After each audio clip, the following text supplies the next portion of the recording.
konuşacağız.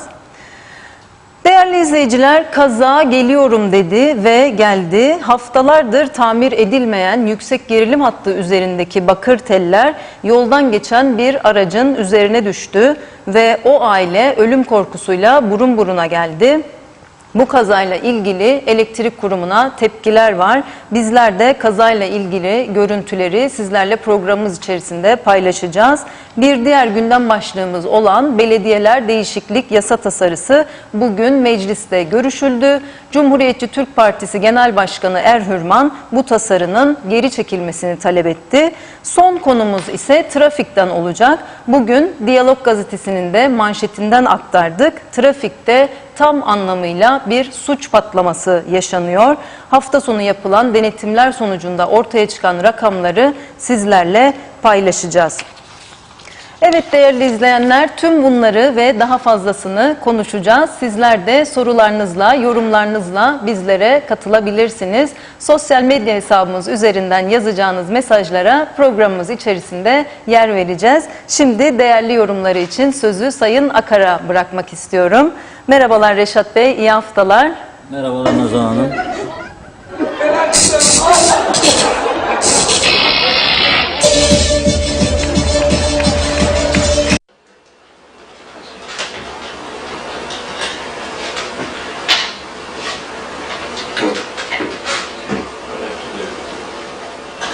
What are you doing? Just have to turn this.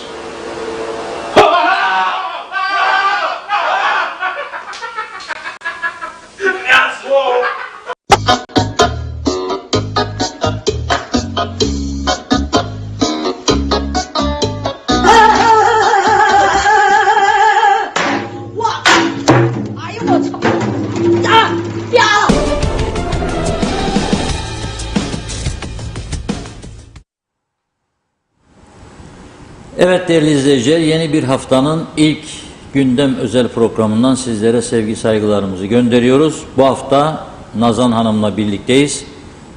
Kendisiyle güzel bir hafta boyunca güzel program yapacağımıza inanıyorum. Katkısından dolayı peşinen teşekkür ediyorum. Funda Hanım bir hafta tatilde. Onun yerine Nazan Hanım'la birlikte programlarımızı yapacağız. Evet, açılışta zaten belirtmişti Nazan Hanım, gündemin birinci maddesi elektrik zamları.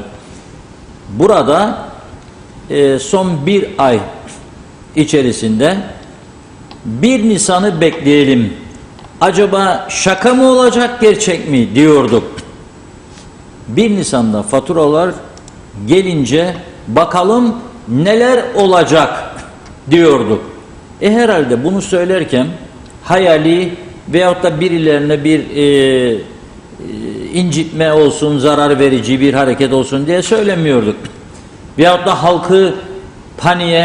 halkın paniğe kapılması için yapmıyorduk bunu. Bizim dürüst gazetecilik ve yayıncılık anlayışımızda böyle numaralar yoktur.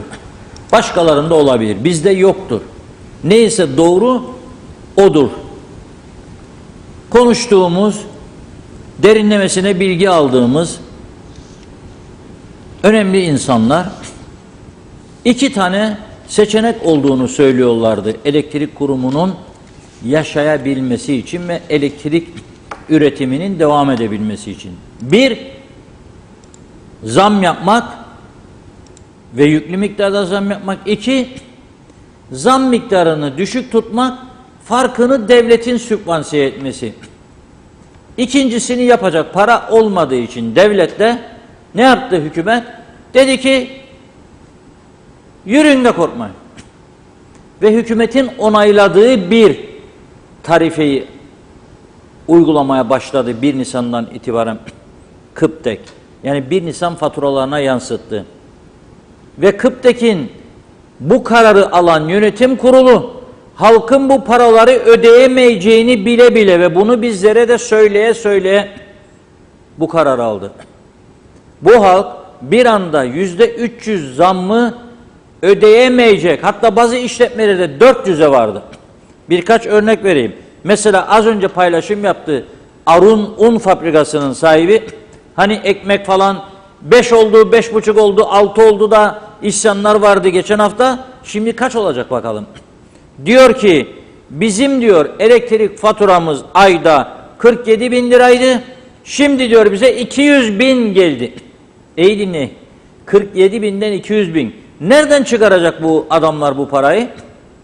Nereden çıkaracak? Ekmek fiyatlarına koyacak. Hadi al bir daha ekmeğe zam. Hadi al bir daha ekmeğe zam. Şimdi bunları konuşmazsak kimse kusura bakmasın. Konuşmazsak zaten bu mesleği yapmamam lazım. Yani günün en önemli olayı, memleketin bir numaralı olayını konuşmazsak zaten bu mesleği yapmamak lazım. Televizyonları kapatmak lazım. Olmaz yani. Konuşmamız lazım. Çünkü bu şekilde gidilebilecek bir durum yok. Yani yol aydınlık değil. Şimdi gene bir başka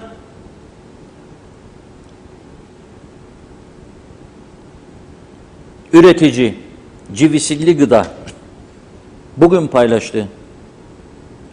Bu ülkede diyor, üreterek var olmaya çalış, 3 su motorundan sadece bir tanesi 36.540 TL diyor. İkincisi daha gelmedi. 60 binde onlar geldiğini düşün diyor. 4.170'te ev diyor. Nasıl olacak bu iş diyor. Zeytinin altında uyumak durumunda kalacağız diyor. Artık diyor. Nereye gidiyoruz? Bilen var mı? Müdür, müsteşar atamaları da devam diyor. Peki tahmin de veriyor. Yani zebze meyve fiyatlarının nereye gideceğine ilişkin tahmin de veriyor. Şimdi söylüyorum, 2 şık vardı. Birincisi yönetim kurulu, eski yönetim kurulu diyorum. Çünkü bugün KıPTEK'in yeni atamaları da yapıldı. İlk defa taze sıcak sıcak bizden öğreneceksiniz. Kimler geldi? Yönetim kurulu da bu arada değişti. Her gelen iktidar bu devlet kurumlarının yönetimini değişiyor. Ve koalisyonsa büyük partiden mesela 4 tane, ikinci partiden 3 milletvekili olan DEP'den 2 tane, UBP 4, DEP 2, YDP 1. Peki yeni yönetim kimlerdir? Az sonra size bunları açıklayacağım. Şimdi bunu tamamlayalım ama. 2 seçenek var dedi adamlar. Ya bir, %300 hatta 400'e varan oranda zam ki halk bunu kesinlikle kaldıramayacak. Ya da daha az bir zam halkın kaldırabileceği oranda, farkı devletin ödemesi. Şimdi diyebilir ki burada bizim karşımıza çıkıp bazıları, ya siz bakmıyor musunuz Rumlarda kaçadır elektrik ya Türkiye'de? Biz Kıbrıs'ta yaşıyoruz. Kıbrıs'ın bir tarafında maaşlar eurodur. En düşük maaş da 780 eurodur. 780 euro. Biz kuzeyde yaşıyoruz. Bizde de en düşük maaş 6.000 TL'dir. Yani o da 380 euro civarında. 380 ve 800. 2 misli. Dolayısıyla o 2 katı para alan adam daha fazla olsa bile elektrik ücreti ödeyebiliyor. Ama çiftçinin ürettiklerini, su motorlarını, sanayicileri, turizm sektörünü devlet sübvansiye ediyor. Şimdi burada yok. Daha nelerin olacağını göreceğiz. Bu daha ilk gün. İlk gün patlaması. Bir, en çok da beni üzen bugün bir talasemiya hastası aradı. Dedi ki 4.000 lira maaş alıyorum. Hastayım. Bu yüzden çalışamadığım için bana 4.000 lira veriyorlar. 1.200 lira ayda elektrik param vardı. Bugün 3.200 geldi. 800 lirayla diyor nasıl geçineceğimi bana birisi anlatsın diyor bu ülkede. Kan ağlıyor. Ama bu arada meclisin de bugünkü gündemine bomba gibi düşünce bu konu, tabii vatandaşların sosyal medya paylaşımları, başbakan da üzülmüş olacak bu işe. Bakanlar Kurulu'nda geri değerlendireceğiz diyor bunu yeniden. Geri adım atmayız diye bir şey yok diyor. Hatadan dönmek de bir erdemdir diyor. Peki ama bunu yürürlüğe koymazdan önce neden değerlendirmediniz doğru dürüst? Sizi bilgili kılmadılar mı? Başka konularda kılmadıkları gibi. Acaba da bu karar açıklandı. Yoksa ateşi söndürmek için kullanılan bir söz mü? Göreceğiz.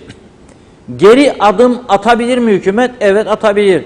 Ama parayı nereden bulup ödeyeceğini de açıklaması lazım. Çünkü elektrik kurumunun beklediği 2 gemi vardı akaryakıt getirecek. Bugün son. Eğer gelmeseydi bugün küçük bir gemi, taşıdığı yakıt da 6400 ton, elektrikler tamamen duracaktı. Tam karanlık. Bu gemi geldi. Şimdi bunun için toplanan para zar zor 50 milyon TL de borçlanarak elektrik kurumu 5 milyon doları ödüyor buna. Ama esas olay 10 Nisan'da. 10 Nisan'da büyük gemi geliyor. 12.500 ton akaryakıt taşıyor bu gemi. 10 Nisan'da burada boşaltma yapması lazım. Çünkü bu yeni gelen bugün 10-11 Nisan biter bu iş. Yine yok. Depo boş. Şimdi bu 12.500 tonu 10 Nisan'da gelecek. Ödeyebilmek için, boşaltma yapabilmesi için 9 milyon dolara ihtiyaç var. Maliye Bakanı enerjiden sorumlu bugün dedi ki geminin gecikmesi dedi sadece havanın fırtınalı oluşundan dolayı değil. Öyle de dediler ya daha önce, kötü hava şartları yüzünden gemi gecikti. Doğru değildir demek istediği. Elektrik kurumundan sorumlu Maliye Bakanı diyor bunun. Parası yok diyor Kıptekin. O para yok derken Maliye Bakanı üstelik Başbakan diyor geri adım atmakla erdemli. Bir uzlaşı sağlamaları gerekir. Kabine içerisinde Başbakan ve Maliye Bakanı. Para var da mı ödemiyorlar? Varsa ödesinler, bu zammı bir miktar geri alsınlar. Hiç olmazsa ateş düştü insanların evine. Ateş düştü resmen. Ayda 1500 lira verirdim. Bugün 7200'e 7600 diyor bir başka tanıdık insan. Mesaj attılar. Bugün mesaj bombardımanı var bize. Ne olursunuz bu konu ödeyemeyeceğiz. Zordayız, yandık diyorlar. Fakat durum bu noktada. Şimdi işletmelerden ciddi uyarılar geliyor. Mesela hepimizin bildiği LETAM MR merkezi var. Bugün onlar da bir paylaşım yaptı. Sertaç Eralp Bey. Diyor ki bir önceki ay diyor 10.740 TL olan LETAM MR merkezi elektrik faturası bu ay bize 33.490 TL olarak geldi. Yani %300 zam. Yaz aylarında bu faturamız 50-55 bin civarında olacak diye tahmin ediyorum. Bu durumla karşı karşıya kalacak çok iş yeri var. Bu iş yerleri bu koşullarda çalışmaya devam edemez. Bir kısmı kapatmak zorunda kalacak diyor. Az önce de bahsettiğim Civisilli Gıda diyor ki bu durumda diyor bu elektrik faturalarını maliyetlere yüklediğimizde diyor bir enginar bir adet 20 lira. Domates 50 lira, salatalık 40 lira, patlıcan 70, bamya 75, börülce 100 TL olacak diyor. Karpuz da herhalde diyor tanesi 150 lira. Sonuçta diyor ithal ürün yemeye alışalım. Yerli ürün tumba diyor. Tumba. Baş aşağı yani yerli ürün. Şimdi bu o kadar önemli bir konu. Bunu konuşmayıp neyi konuşacağız acaba? Havalar güzelleşti, sıcak. Ama turist dolduramıyoruz. Uçak biletleri de korkunç pahalı. Havalar güzel, sıcak.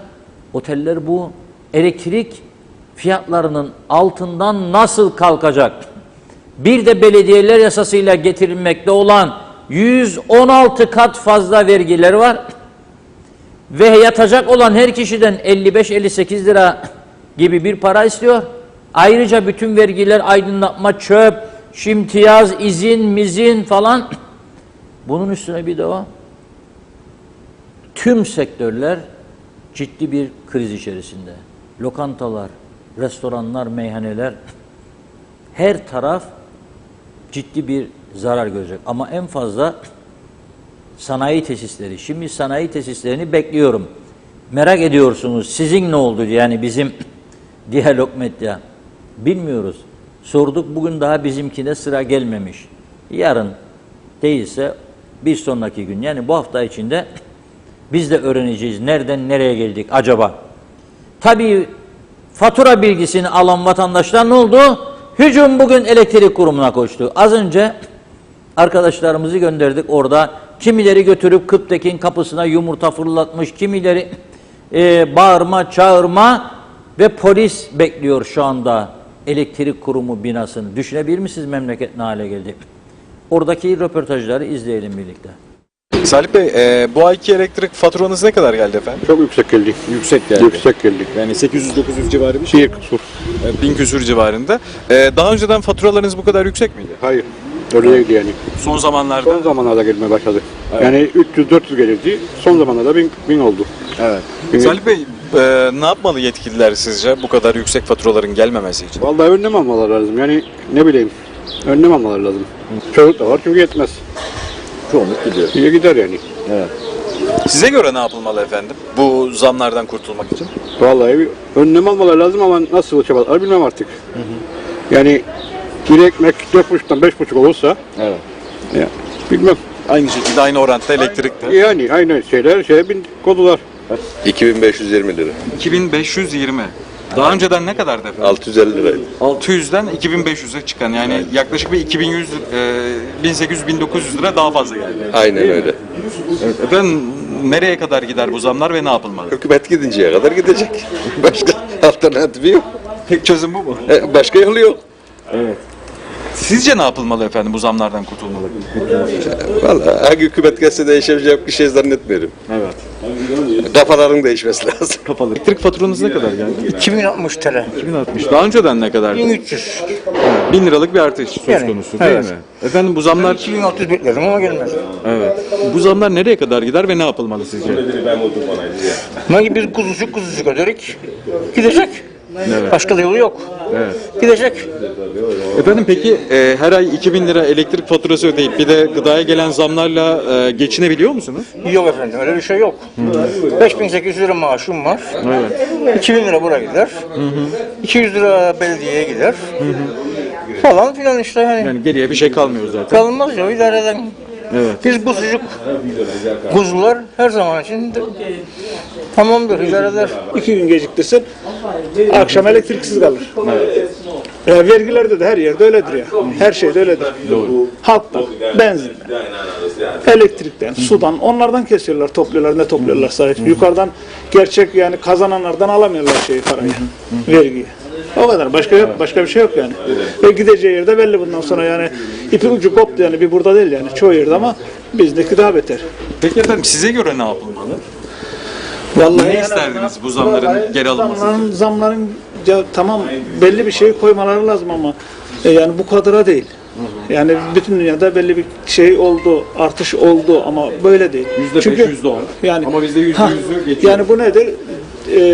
Bütçede para olmamasının, hazinede para olmamasının, güç olmamasının, devletin güçlü olmamasının sebepleridir. Ne yapıyor? Bir benzinin kaç lira geliyor maliyeti? Bütün hepsini yarıdan çoğunu devlet vergi olarak alıyor. Bu ayki elektrik faturanız ne kadar geldi? Bu ayki elektrik faturamızda gördüğün gibi kardeşim 4725 TL geldi. Evet, şu ekranda da göreceğiz ki Ali arkadaşımız çekiyor. 5337 gelmiş. Evet, toplam öyle gelmiş. Yani, Şimdi bu yüzlükleri sokun bitmez. ya Anca dolacak. bitecek yani bundan yani bir kısmı da olsa bitecek. Yani bu kadar elektrik gelirse bitecek tabii. Evet. Peki efendim geçen ay ne kadar geldi sizin elektrik faturanız? Geçen ay yine kardeşim burada yazılı durmuş. 999 TL yani gelmiş. Evet, geçen ay 999 geldi ve bu ayda 999 bakiye ile birlikte 4337, 5337 geldi faturanız. Elektriğin her zaman aydaki yakmalı limitin bellidir. Yakmalı işin bellidir. Ama normalde 1000 lira geliyordu size fatura ve bu ay 4800 liranın üstünde bir fatura geldi. Aradaki fark çok büyük. Çok fark. Yani ben tahmin ediyordum 2000 falan gelir diyordum. Yani gelip bu cihazdan böyle çıktığında çok şaşırdım.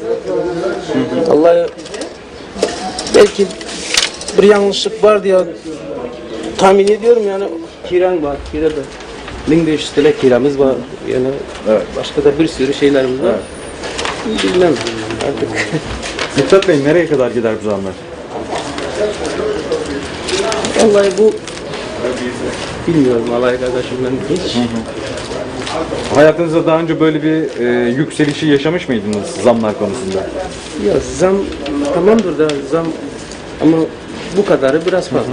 Ya zam biliyorum da meyvelerde her şeyde zam var ama bu zam 2-3 katı biraz şaşırtıcı bir şey yani. Bu arada değerli izleyenler, Miktat Bey'in elektrik faturasını görüyoruz. Bir önceki ayda 999 lira ödemişti ve bu ayda gelen fatura meblağı da 4725. Bir önceki bakiye ile toplam 5319 lira bir bakiye oldu ve bunun 1500'ünü yatırabildi Miktat Bey ve Miktat Bey'in de aylık kazancı asgari ücret yani 6090 lira değil mi Miktat Bey? Evet, aynen öyle. Peki maaşınızı aldınız ve size ne kadar kalacak? Maaşımda gördüğün gibi şimdi bu paranı maaşı alıp evimde koymadım yani yanımda taşıyorum. Evet. Ben kiram veriyorum, elektriğimi ödedim. Evet.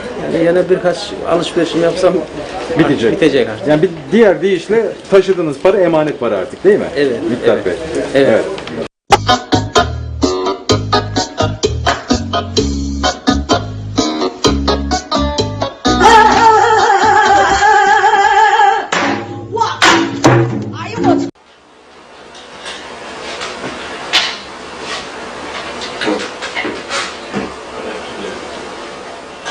What are you doing?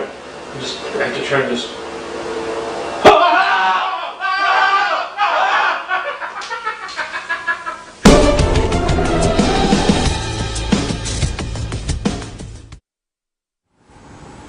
Evet, röportajları izledik. Daha devamı gelecek. Bunun arkadaşlarımız orada görevde yeni röportajlar yapmaya devam ediyorlar. Şimdi tabii doğaldır. Bir anda 3 katı, 4 katı faturalar gelince herkes tabii ki tepki gösteriyor. Doğaldır. Çünkü gelirlerde 3 kat, 4 kat artış yok ki insanlar bu kadar parayı ödeyebilsin. O yüzden söylüyorum yani insanlar artık birleşmek zorunda. Birleşmek zorunda, ekonomilerini güçlendirmek için birleşmek zorunda. Eski yıllarda olduğu gibi analar babalarla kalacak çocuklar, evli olanlar diyorum yani. Evli olan insanlar ana ve babalarıyla kalacaklar. Aynı salonda tek lambayla idare etmeye çalışacaklar. Eğer bunlar geri alınması, geri alınabilmesi için de para bulması lazım. Hükümetin. Para var mı? Para yok. Para yok. Şimdi yani bu fırın, un üretimi yapan tesis bir anda bu kadar artış karşısında 47 binden 200 bine çıkan faturayı ödeyebilmek için ekmeğe bir zam daha yapacaklar. Una zam, ekmeğe zam. O zaman tabii dar ve sabit gelirli insanların geçimi çok daha zor olacak. Ne var ki? Ne var ki? Hükümet de bize devamlı çaresizlik mesajları veriyor. Ne yapalım? Yani imkan yok diyorlar. İşte zararına üretim yapıyordu. Tamam da aynı partiler, aynı hükümetler değil miydi bizi son 2-3 yıldan beri yöneten? Aynı insanlar içinde değil miydi? Aynı milletvekilleri gene. 2-3 tane değişiklik var sadece milletvekillerinde. Hepsi aynı. Fakat ne yapıyorlar? Biliyor musunuz? İnanılmaz bir şey. Adam alma, adam atama. 40 yıllık siyasetin, kötü siyasetin devamı. Adam atama, adam tayin etme. İnanılmaz bir şey. Eskiden bakanlık yapan birisi müsteşar olarak geliyor şimdi. Bir önceki dönemde milletvekili olan arkadaş meclise müdür tayin ediliyor. Bir makam açılıyor. Gel oraya sen de başla diyor, deniliyor. Girdin seçime merak etme. Adamlarımızı boş bırakmayık yahu. Sen bakma bağırmalar, çağırmalar. Para çok bu memlekette. Ya sana da buluruk bir makamcık veririk. Görevden alınanlara siz de merak etmeyin, oturun oturduğunuz yerde, alın paracıklarınızı, kapatın ağzınızı ya, böyle geldi böyle gider. Ama böyle gitmeyecek. Bak söylüyorum, başından beri gitmeyecek diyorum, gitmediğini görüyoruz birlikte. 1 Nisan'da, Nisan bir şakası değil, kıyamet kopacak demiştim. Kıyamet koptu işte. Daha da kopacak, daha faturalarını almayanlar var, daha onları göremedim. Geldikçe konuşacağız. Ne yapmak lazım? Elektriği geçmişten bugüne masaya yatırıp yatırım yapmaları lazımdı. Daha ucuz üretim yolları aramalıydılar. Daha ucuz elektrik teklif edildiğinde kabul etmeliydiler. Hiçbirisine yanaşmadılar. Elektrik kurumunu sil baştan yeniden organize etmeliydiler, yapmadılar. Anlaşmadılar, uzlaşmadılar. Günün sonunda o çalışanların da geleceği kararmıştır. Bunu daha önce söyledim, bugün bir daha söylüyorum. Bu kurum bu şekilde götürülemez. Şimdi adam ne yapacak diyor? 6.000 7.000 lira alan adam 2.000'ini veriyor, içi kan ağlayarak. Eve döndüğünde evin ihtiyacını karşılamayacak. Hanım yoğurt al diyecek, yok diyecek. Yoğurt artık alamayız. Tavuk diyecek, yok diyecek. Bu da onun yarattığı sıkıntılar arka arkaya gelecek.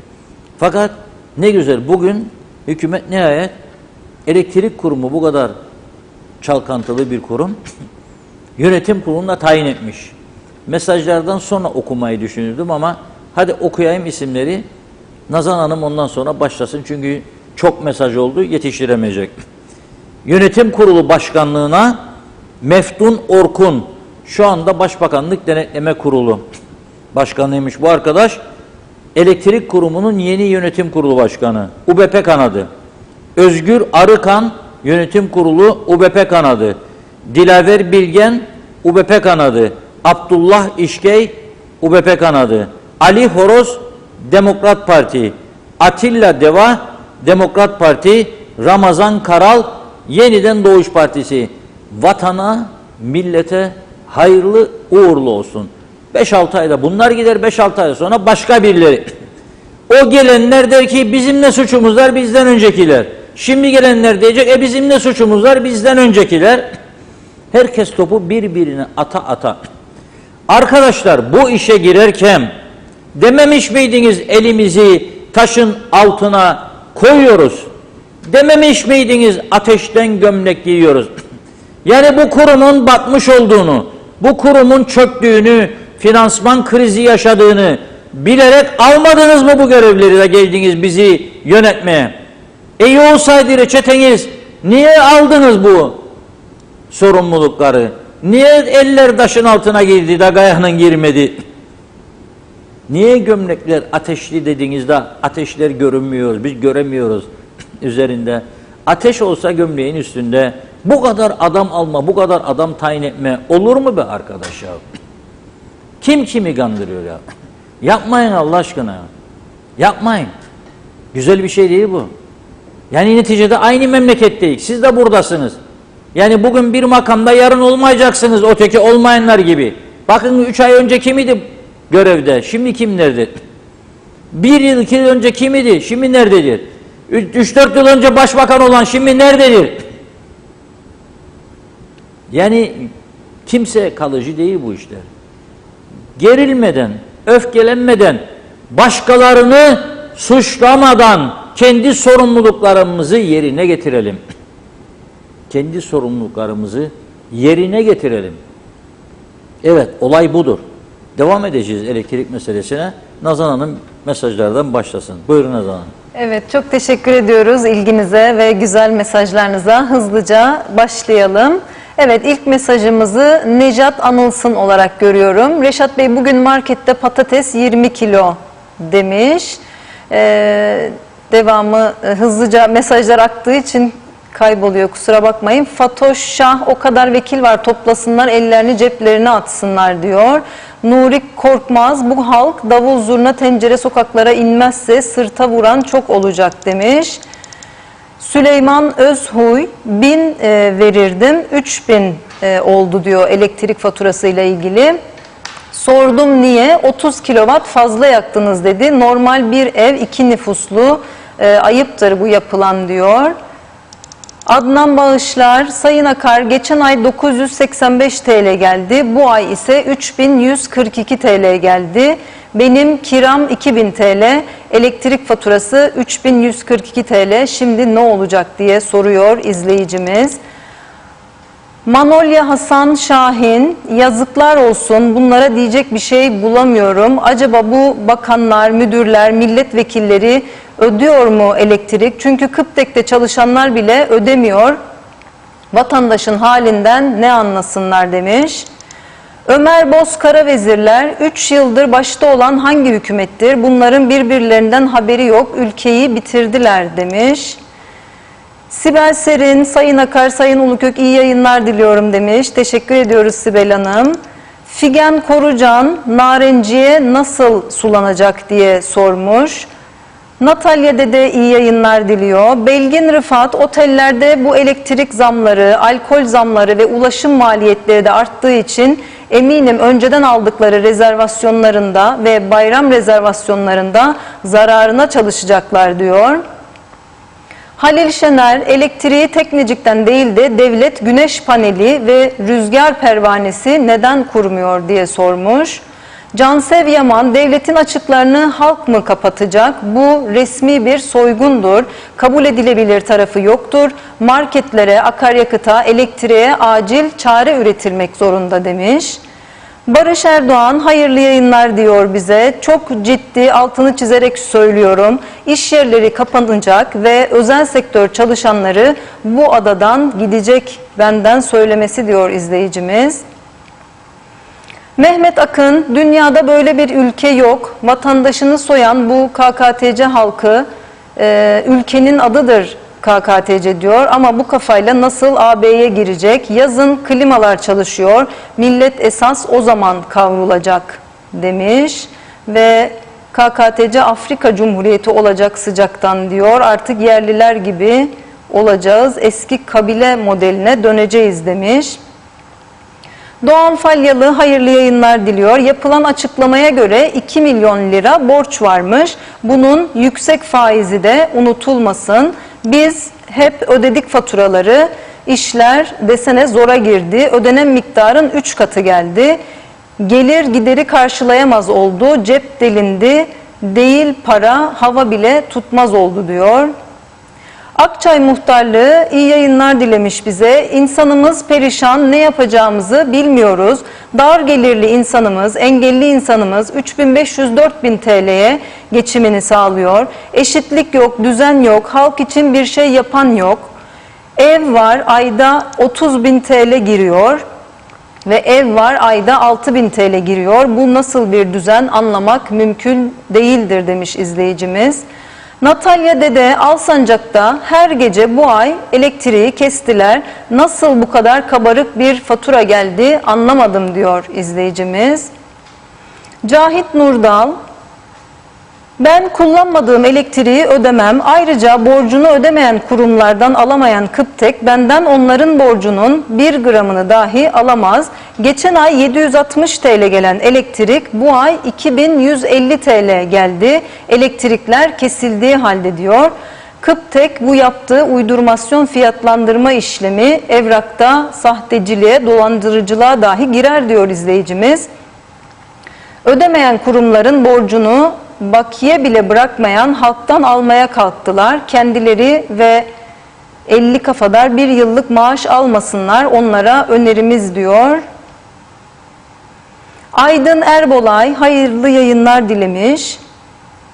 Niye bugüne kadar olan yönetimler sorgulanmadı diye soruyor. Sanki bugün olmuş gibi davranılıyor. Bu ülkede tek suç işleyen Hasan Yumuk Bey miydi?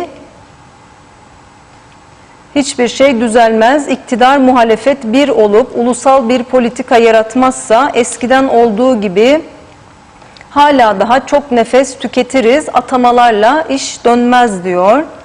Uğur Nazen'de restoranımın Mart ayı elektrik faturası 7.000 TL, Nisan faturası ise 22.000 TL. Kim neye istinaden %300 yaptı bu zammı diyor. Kendi elinizle ülkede kısır döngü yaratıyorsunuz ey devlet yöneticileri demiş. Zamlı ürün alan kendi satacağı ürününe zam yapıyor. Kâr ederek sattığına geri alamayan esnaf yeniden zam yapıyor. Devlet zam yapıyor. Esnafsa karşı zam yapıyor demiş. Nereye kadar? Yaz gelince bu faturalar ne olacak hiç düşündünüz mü bunları diyor. Belgin Rıfat, hatta pek çok otel kapatmaya ya da iflasa gidecek bu güzel ülkemizin bu çok başarılı politikacıları herhalde eserleriyle gurur duyuyordur. Acaba Nobel'e filan aday mı göstersek Sayın Reisi Cumhurumuzu ya da boş boş bakanlarımızı bugün mecliste sorun olursa bugün mecliste ameliyatta sorun olursa kanama durumunda tekrar ameliyat yaparız örneğiyle ülkeyi idare eden kişiye ne dersiniz demiş. Evet, Ethem Düzen boykot ödemeyelim tek çare demiş. Mehmet Uluçaylı sanırım artık bu zamlardan sonra çamaşır odun ocağında kazanda yıkanacak. Yanan ateşe de eskisi gibi badades soğan gömülüp yenecek diye yorum yapmış. Eskiye dönüş kesin gözüyle görünüyor. Hayırlı olsun demiş izleyicimiz.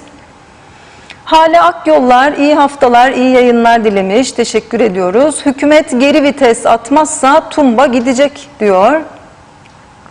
Natalya Dede her ay fatura geliyor 500 ya da 550 maksimum, bu ay şok olduk diyor 1243 TL, yazıklar olsun demiş izleyicimiz.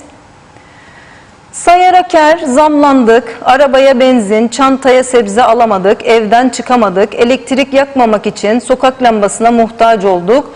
Erken gelsin yazda çadıra taşınalım diyor, dünya dönüyor bizi devlet döndürüyor, fırıldak olduk demiş.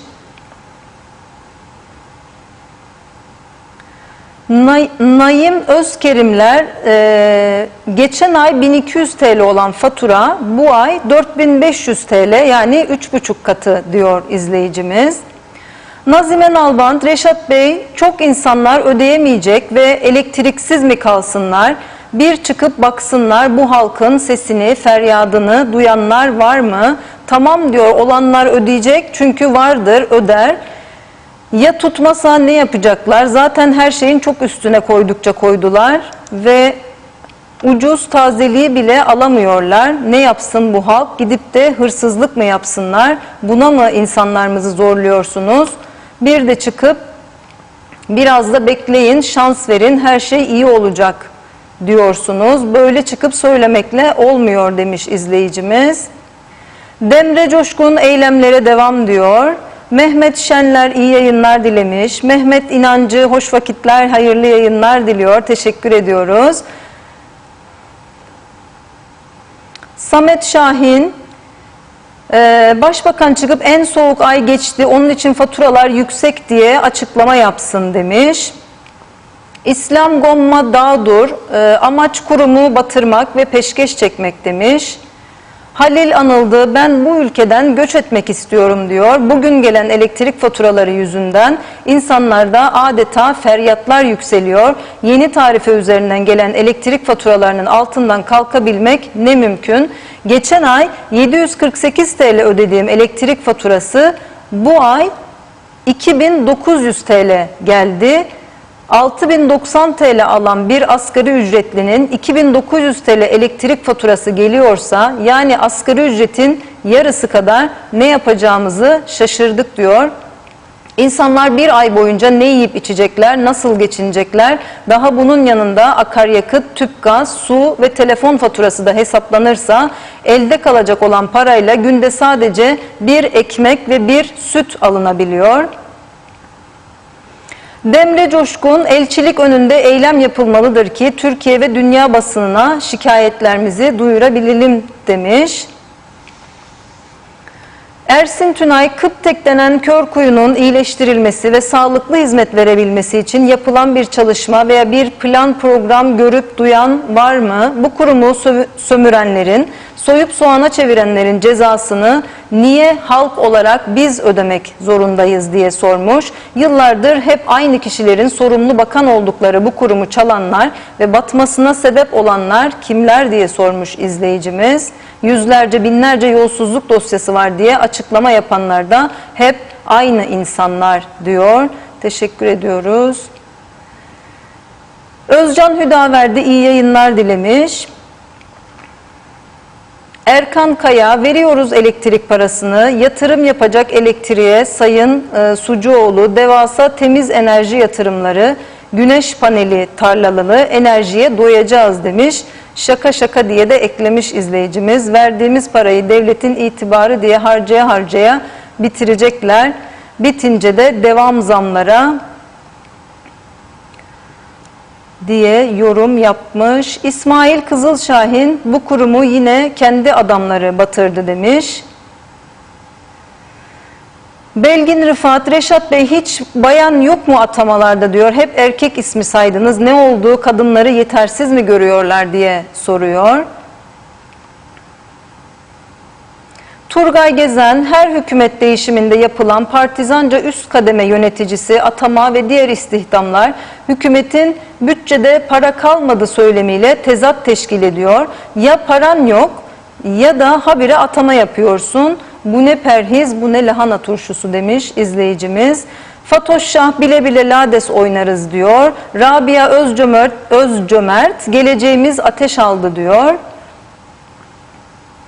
Ali Dereseven, tüm uyarılara rağmen hala daha hiçbir konuda önlem almadıklarına göre demek ki böyle olmasını istediklerindendir. Bunun da anlamı şudur: bizleri yavaş yavaş Rum'la iç içe yaşamaya hazırlıyorlar.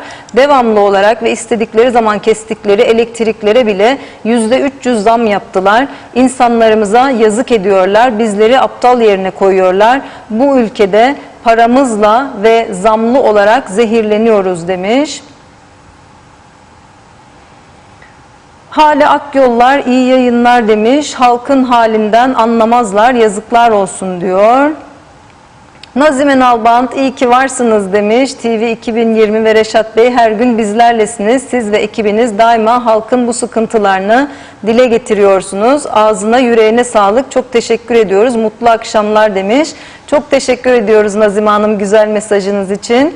Reşat Bey, dilerseniz ara verebilirim burada. Çok yoğun bir şekilde mesajlar geliyor. Tamam, çok teşekkür ediyoruz güzel mesajlara. Bana da özelden çok sayıda mesaj geliyor. Onlara da cevap vermek zorunda kalıyorum. Neyse, güzel mesajlar için herkese teşekkürler. Ama mesajlar tabii keşke ülkede güzel şeyler olsa da onun yorumları olsa. İyi şeyler söylense, ama maalesef öyle bir noktaya geldi ki bütün zamlar ardı arkasına geldi. Akaryakıt, elektrik, tüpgaz, gıda malzemeleri, Rusya-Ukrayna savaşı yüzünden ithal edilen ürünlerde meydana gelen zamlar, ayrıca da fonlar. Şimdi ben uyarmıştım geçen haftalarda, fakat tabii ki bizim uyarmamızda önlem alacaklar diye bir durum yok tabii. Onlar mutlaka ateşten gömleği girenler çok daha iyisini düşünürler, çok daha etrafı düşünürler, öyle yetenekleri var, ondan eminim, saygı duyuyorum, ama basit bir şey söyledik. Dedik ki siz bu akaryakıtı satarken %30'unu, 35'ini, 25'ini neyse vergi olarak alıyor musunuz? Evet. Sen sadece KKTC'de yaşayanları değil veya buradaki araçları düşünme. 200.000 araca yakıt satarak 1 milyon kazanıyorsan 400.000 araca sat, 1,5 kazan. Yani zam yapmadan. Çünkü geliyor güneyden ve hala geliyor. Hafta sonu geliyorlar. Aynı şekilde bu adamlar geldiği zaman, bakınız Lefkoşa Mausa yolu üzerinde bir süpermarket var. Arkadaşlar cumartesi günü oradaydı. Bana dediler ki müşterilerin yarıdan fazlası Kıbrıs Rum. Çünkü daha önceki haftalarda geldiklerinde bizde bira, alkollü içecekler, ne bileyim başka bazı malzemeler daha ucuzdu. Ama adamlar her geldiğinde bakıyor fiyatlar yükselmiş. Her geldiğinde yükseliyor. Çoğu bakıyor geri gidiyor. Halbuki sen onlara satıyordun. Şimdi ne oldu? Şimdi çark tersine dönmeye başladı. Gidip Rum tarafından alıyorlar. Özellikle alkollü içecekleri. Senin burada aldığın vergiler, fonlar bitti. Sen istediğin kadar zam yap. Daha çok vergi alacaksın diye. Ama satış olmayınca kimin vergisini alacaksın? Halbuki vergiyi düşük tut. Daha çok satış yap, sürümden kazan. Yok. Yok, birileri herhalde diyor ki yapın siz koyun diyor. Da korkmayın kaldırırlar diyor, koyuyorlar. Hesabı kitabı yok yani. Hesabı kitabı yok. Yolda yürürken zam kararı alınıyor. Ben öyle görüyorum. Tamam yani bazı şeyleri yapılması gerekirdi. Yapılması gerekenleri yaptınız. Ama bunun da bir sınırı var. Tüm bu zamlar özellikle elektrik ve akaryakıt dedin mi zincirleme bütün ürünlere yansıyor zammı. Şimdi güneyden gelenleri de kaçırmaya başlıyoruz. Ve çark tersine dönüyor. Buradan gidip oradan içki alıp geliyorlar artık. Bunu niye elimizden bu fırsatı yitiriyoruz? Ben anlamış değilim. Ayrıca bir başka şeyi daha vardı. Avantajı Rumların buraya çok Rum'un gelmesi bizimle ileride olası bir çözüm durumunda iyi anlaşmaları açısından, yakınlaşma açısından da çok önemli bir fırsattı. Çok önemli bir fırsattı. Kendi elimizde fırsatları maalesef itiyoruz. Ve şimdi bir haber düştü önüme. Bir sağ olsun bir arkadaş gönderdi. KKTC hükümeti bugün aldığı bir kararla 150 milyon Türk lirası daha borçlanmaya gidiyor. Bakın geçen ay Mart'ın son haftasında maaşları ödeyebilmek için 150 milyon borçlanmaya gittiler. 35 milyon alabildiler. 115 milyon alamadılar. Şimdi bugün bir teklif açıkladılar. Teklifin de açılışı 6 Nisan olacak. Yani çarşamba günü. Sabah 10'dan 12'ye devlet 150 milyon iç borçlanma için bankalardan teklif bekliyor. Ve bunun karşılığında bankalara diyor ki size hazine bonusu vereceğim. Yani bu kağıtçı üstünde devlet hazine bonusu diyor.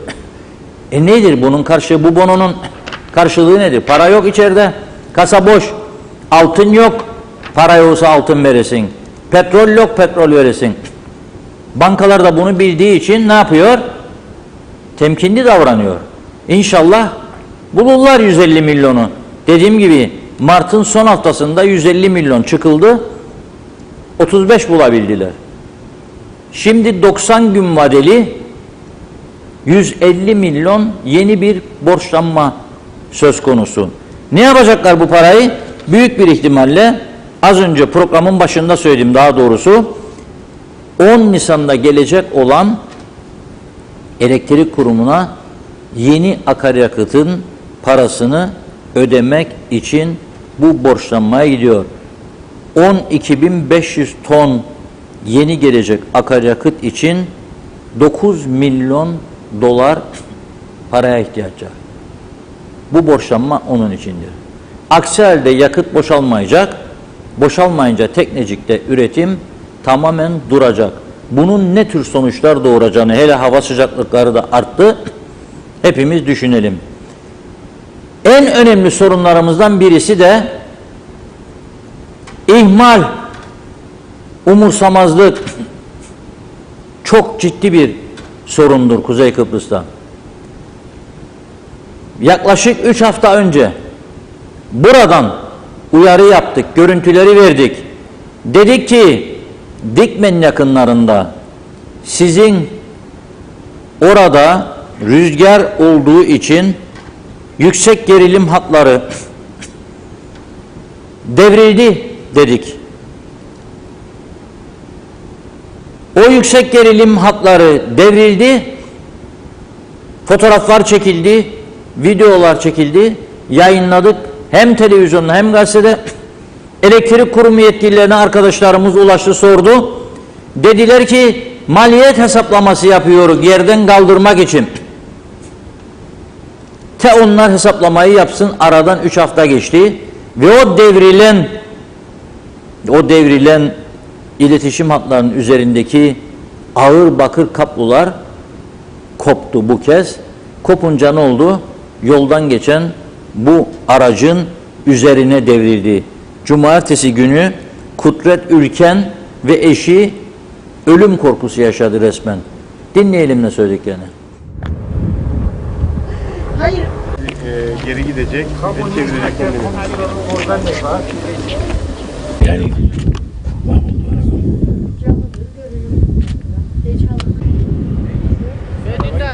Senin arabayı al böyle yanlama. Girne'de kalıyoruz. Nereye gidiyordunuz şu anda? Vallahi Girne'den çıktık. Nausa'ya doğru Yarılköy'e bir gidecektik. Orada Markete, gezmek, alışveriş niyetiyle. Tam bu noktaya geldiğimiz anda bu noktada yukarıdan düştü böyle sıyırarak, ne olduğunu anlayamadık. Durunca da baktık, bizden önce de 2 dakika önce de arabalar vardı. 2-3 araba da bizden önce geçti. Onlar rastgele bize çıktı piyango. Elektrik teli, yüksek Elektrik gerilim gerilim, hattı. yüksek gerilim hattı kestiler şimdi. Ya, kalın da. Yani çok Düştü arabanın üzerine. arabanın üzerine düştü. Ben şok oldum. Yani ne olduğunu anlayamadık. Yani durunca anladım ki elektrik dediği. Evet. Yani görmedim zaten. Ani düştü. Havadan geldi. Çok geçmiş olsun size. Teşekkür ederim. Teşekkür ederim.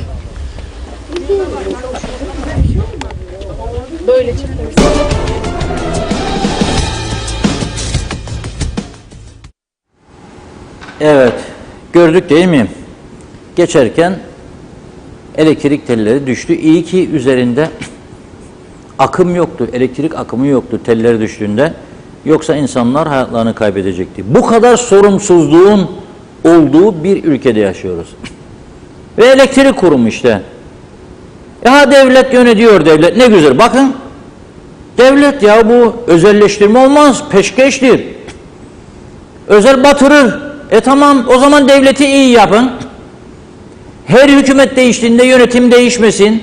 Bu işin uzmanı, gerçekten bu işi iyi bilen, hem teknolojisini hem de ekonomik yönünü, fiyatlandırmasını, zarar etmeden bu kurumu çalıştırmasını, personel dengesini korumasını, gelir giderleri ayarlamasını bilen bir yönetim oluşturun. O da yok. Her hükümet değişiminde OBP gider, gene OBP gelir, gene değişir yönetim kurulları. CTP gelir, gene değişir. Yani her parti değiştiğinde, hatta aynı iktidarın değişiminde bile bunlar oluyor. Yazık, günahtır ya. Bu küçücük ülkenin bunu kaldıracak hali yok ki. Ve insanları nereye teşvik ediyorlar? Ben size söyleyeyim. İnsanları nereye teşvik ediyorlar? Güneye. Bakın yakında çok daha fazla artacak talepler. Eğer o karşıdakiler akıllı insan olsalardı, işlerinde hala ırkçılık yanlıları olmasaydı, bize düşman gözüyle bakan, bizi azınlık görenler olmasaydı, bugün Kıbrıs meselesi çoktan bitmiş olacaktı. Çoktan. Ve öyle federasyon, 2 devlet falan filan dedi. Kıbrıs Cumhuriyeti'ne yama. Hiç tutar tarafı kalmadı bizim ülkemizin. Yollar çöktü. Yollar çöktü. Her taraf dökülüyor. Trafik levhaları bitti, kırıldı, döküldü. Elektrik direkleri ya yerde yatıyor, kimse kaldırmıyor, ya da kırılmak üzere olanlar var, kimse görüp düzeltmiyor. Ya düşecek, bak Alsancak yolunda var bir tane, onu da uyarıyorum ha. Girne Alsancak yolu. Uyarıyorum. Düştü düşüyor, böyledir. Biraz rüzgar esese düşecek, birilerinin başı yanacak. Burayı da uyarmıştık. Yok ya bir şey olmaz ya, hep Türk senaryolar. Olmaz. Dünyaya bedelik biz. Hadi al. Bedelsin madem. Onun yanında kırık dökük, yere devrilmiş, gerilim hatları oradan geçiyor. Ve sen bunu umursamıyorsun. 3 hafta bir özel işletseydi bunu böyle mi bırakırdı ya? Canı yanardı. Çünkü kendi parası. Ama birinin parası olmadığı için bunlar oluyor bu ülkede. Şimdi adam çıktı, köyüne gidecekmiş. Ölüm korkusu yaşadı yolda. Başına bunlar geldi. Yazık, günah değil mi? Gerçekten çok yazık. Hayırlı uğurlu olsun. Kıptek'in yeni yönetim kurulu bugün başladı. Onlar da ateşten gömlek giyiyor. Bakın ilk demeçlerini merak ediyorum. soru sorulsun bugün başkanlarına, Meftun Orkun Bey'e. Zor bir görev üstlendiniz Meftun Bey. Ne düşünüyorsunuz? Diyecek ki bu zamanda biz ateşten gömlek giydik. Tamam, ateşten gömleği girdin de çözüm planın, programın nedir? Zam yaparak böyle %300-400 ödeyemeyecekler. Ödeyebilen ödeyecek, ödeyemeyen ödeyemeyecek. 200 bin lirayı gelip ödeyemeyecek sana adam. Ödeyemeyecek. Ve bugün millet psikolojik açıdan çökmüş durumda ve siz diyorsunuz ki geri almak da olabilir. Geri adım atmayız diye bir durum yok diyor. İnşallah, maşallah bu 150 milyon borçlanılırsa inşallah öderler diye düşünüyorum. Benim aklıma gelen bu. Elektrikle uyumlu bir şarkı çalmıştım sizlere. Uyarmıştım 1 Nisan öncesi. Tam da zamanında da. Bir de kesinti var. Hem zam hem bir de gece karanlıklarda devam. Hayat. Bazı bölgelerde 6 saat kesiliyor. Peki bunun sonucu ne olacak? Bu ne olacak? Buna cevap veren yok. Elektrik kurumu yıllarca soyuldu, soğana çevrildi. Bir kişiyi yargılamadınız. Siyasete söylüyorum. Bir kişiyi yargılamadınız. O kadar deliller vardı elinizde, dosyalar, mesele yok diye kapattılar. Siz de ne yapalım, mesele yok dendi dediniz ve buna göz yumdunuz. Bugün yaşadıklarımız onun sorumlusudur. Öyleyse lambaya ne diyelim? Everybody? Alright, we got.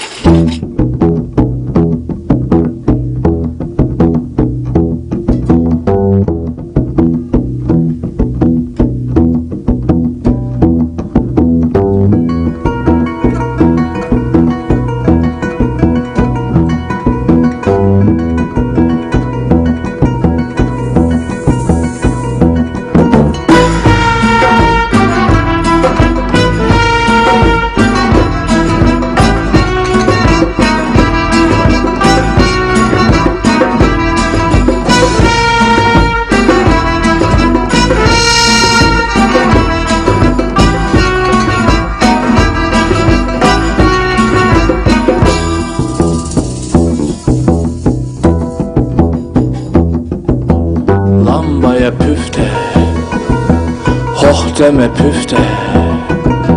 Perdeyi ört kız, çekme de ört kız.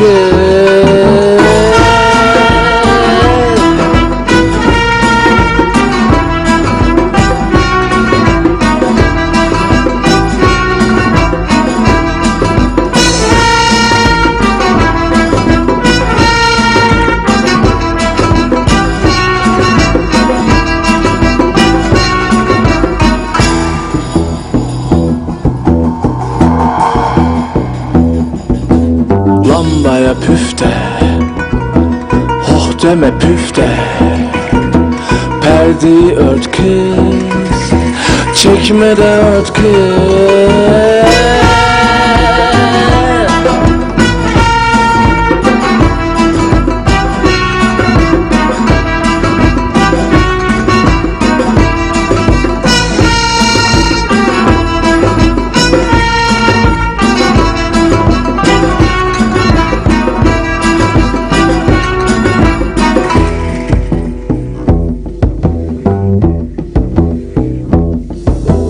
Kol sarıyor, kol basıyor.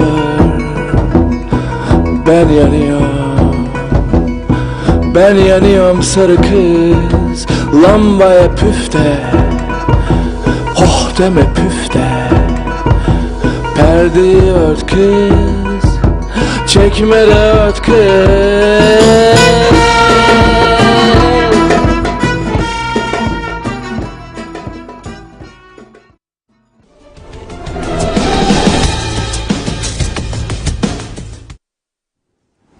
Çok mesaj var, birkaç tanesini okuyamam ama yani üzüldüğüm için boş geçemiyorum. Diyor ki Serkan Bey, benim emekli ve evinde tek başına yaşayan anneme geçen ay 847 Türk lirası fatura gelmişti. Bu ay 2100. Çok büyük rezalet diyor. Tek bir can için 2100 lira isteniyor diyor.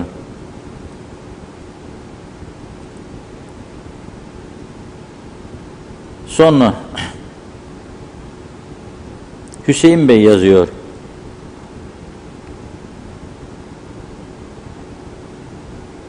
Geçen ay diyor 398 TL gelmişti diyor. Bu ay 550 geldi diyor. Çünkü pek elektrik kullanmıyor. Diyor ki 5 Mayıs'a ertelendiğini açıkladı Sayın Başbakan diyor. Elektrik faturası elimizde kalıyor mu ki diyor. Maaş mı kalıyor ki ödeyelim, maaştan para mı kalıyor ki ödeyelim diyor. Bittik eridik diyor. Yani bakınız 398'den 550 200 lira bile değil 152 lira bir fark bile insanlar ne kadar etkiliyor? Çünkü geliri zaten sınırlı. Hesaplı kitaplı gidiyor. Birçok vatandaş görüyorum bakkala giderken eli ayağı titriyor. Ekmek bazen çocuk varsa bir de süt alıyor. Luricina'dan hayvan üreticisi Mehmet Songur yazıyor. Diyor ki acil servisteydim diyor. Çıktım ve ancak gelebildim. Geçmiş olsun. 8.000 gelirdi diyor elektrik faturası. Hayvanları var. Işık mışık mandırada yakıyor tüm gün. 21.000 geldi diyor. Sabah görünce diyor bunu tansiyonum yükseldi.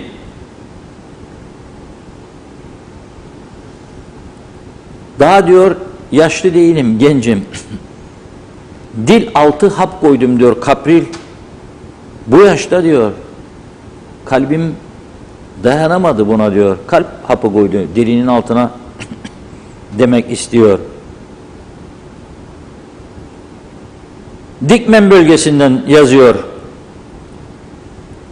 Oralarda çalışıyorum diyor. Yüksek gerilim direği yaklaşık 1,5 aydır devrildi ve o şekilde duruyor.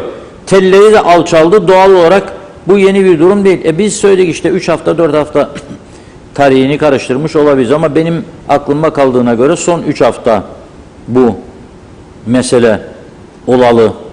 Neyse Nazan Hanım diyor ki siz diyor konuşuyorsunuz diyor ama benim de diyor mesaj okumam lazım. Çok mesaj var diyor. Gücenmesin bize diyor izleyiciler. Biraz mesaj okuyalım, devam edelim. Evet sevgili izleyenler çok teşekkür ediyoruz. Mesajlarınız durmaksızın geliyor. Hemen devam edelim. İlker Çetin iyi yayınlar. Araçlara ÖTV çıkacak söylentileri var. Bu konuda bilginiz var mı diye sormuş.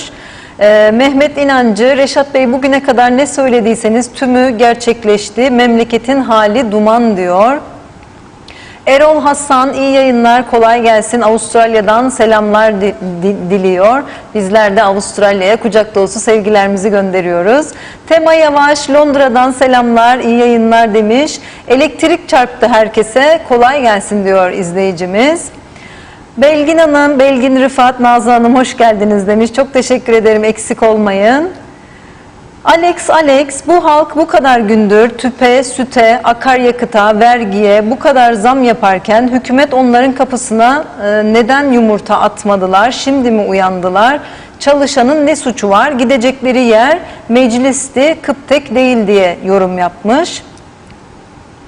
Ali Dereseven, devlet kurumlarının hiçbiri elektriği ödemiyorlar, bunun faturasını da bizlere çıkartıyorlar demiş. Hasan Ertem iyi yayınlar diliyor. Bizim özelden emeklilik maaşı bu elektriği ödemeye yetmeyecek yani diyor. Adil Korkmaz bana 2500 TL geldi. Yazıklar olsun diyor. Normalde 500 TL geliyordu. Erkan Kaya çözüm bulundu, haberiniz yok diyor. Sayın Sucuoğlu ve kabine balonları şişirmiş, kazaklarına sürüyorlar balonları. Sonra saçlarına götürdükleri zaman çıkan elektriği halka bedava dağıtacaklar diye esprili bir yorum paylaşmış. Sezgin Demir, her ay 680 TL gelen elektrik faturam bu ay 2400 TL geldi diyor. Resmen Kıptek halkı soyuyor, halk battı, memleket battı. Galiba tek çare artık ülkeden göç etmek demiş. Tunsel Dağlı, Beş beter olalım, müstahakımızdır biz diyor, kırılası ellerimizle yıllarca seçtik bu beceriksizleri ve hiçbir şey öğrenmeden Ocak'ta bu hükümet yine seçildi diye yorum yapmış. Soner Adataş en büyük hırsız devlet diyor. Cevdet Bozkurt, Çanakkale'de yazar geldikleri gibi giderler diye biz de buradan gitmemizi mi istiyor bu hükümet diye sormuş. Özkan Bişmiş, devletin başına annemi koysam memleketi idare eder diyor. Nazime Nalbant, ağzınıza yüreğinize sağlık, hoş geldiniz demiş, teşekkür ediyoruz. Londra'dan sevdiklerine selamlarını iletiyor izleyicilerimiz. Her şeyin iyi olmasına duacıyım, sevgiyle kalın diyor. Natalya Dede, bu devlet istiyor ki yine bu halk sokaklara çıksın demiş. Halil Koral, bakan para yok diyor ama habire müdür atıyorlar. İlker Çetin, iyi yayınlar dilemiş. Kop Süt'ün yöneticilerine inceleme olmayacak mı? Onlar da istediği gibi at mı oynatacak diye soruyor. İbrahim Muhtaroğlu, acele ödeyin faturaları diyor. Sayın Tatar Antep'e gidecek, para lazım. Ali Gürdağ, eşeği kaybettirip sonra bulunca eşek sahibi olduğumuzu zannediyorlar. Önce çok yüksek zam, sonra yarıya indirilince memnun olacağımızı zannediyorlar. Batıranlar ödesin diyor. Belgin Rıfat, hükümetlerin gelip gitmesi demek yeniden 5 aylık bir kaostur. İyisi mi diyor, baştakiler biraz daha çok çalışıp biraz daha kafa kafaya verip bu sorunları çözmeye çalışsın. Bilmiyorlarsa Ayşe ablaya, Fatma ablaya danışsınlar diyor. Ne yapalım diye fikir alsınlar. Kapatsınlar lambaları, yaksınlar gaz lambalarını, otursunlar o mecliste. Gerekirse 2 gün 2 gece aç da kalsınlar. Belki anlarlar halkı demiş izleyicilerimiz. Çünkü resmen yoksullar ve zenginler diye bir halk oluşuyor Kıbrıs'ta. Yoksullar yollarda ama tüccar ve zenginler hiç ses çıkartmıyor maşallah demiş. Halil Koral, gençler başbakanlık önünde günlerdir eylem yapıyorlar, katılalım diyor.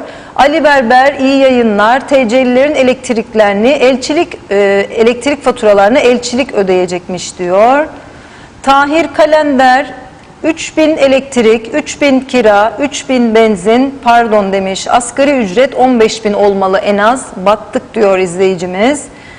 Aslan Oral iyi yayınlar dilemiş. Cihan Koroğlu iyi yayınlar Reşat Bey. Bu halk bedel ödemeden boynunu doğrultamıyor diyor. Zeki Darben, milyondan bahsetmesinler, katrilyondan bahsetsinler. Artık 4 Nisan oldu. Mart ayı hayat pahalılığını açıklamadılar halen diyor. Ahmet Polat, devletin borcu halkın borcudur. Bu sıkıntılı devre devlet ile halk el ele atlatacaktır. Belgin Rıfat, veresiye defteriyle yönetilen bir hükümet, bravo, en azından köşe bakkallı faiz almazdı, yazılırdı, alınan rakam aybaşı ödenirdi, bunlar onu da geçti diyor. Aysel Haşim birinci, iyi yayınlar dilemiş. Bu PCR testi nedir? Yine yurt dışından gelenlere gelmeden önce PCR testi isteniyormuş. Onunla ilgili bilgi soruyor. Yayınlarımız içerisinde böyle bir bilgi olursa iletiriz izleyicilerimize. Nilüfer Canova, Mausa İskele yolu üzerinde koskocaman elektrik direği aynı durumdadır senelerdir. İnsan hayatının değeri sıfırdır bu memlekette. Çemberler kapkaranlık, reklam panoları ışıl ışıl. Yani bu memlekette belediyelerin en azından çemberlere solar enerji koyacak kadar da mı parası yok? Yazıklar olsun diyor. Belgin Rıfat, çare kalmadı, gidecekler, hem iş hem de yoldan usandıkları gün bir viraneye sığınacaklar çaresizce demiş.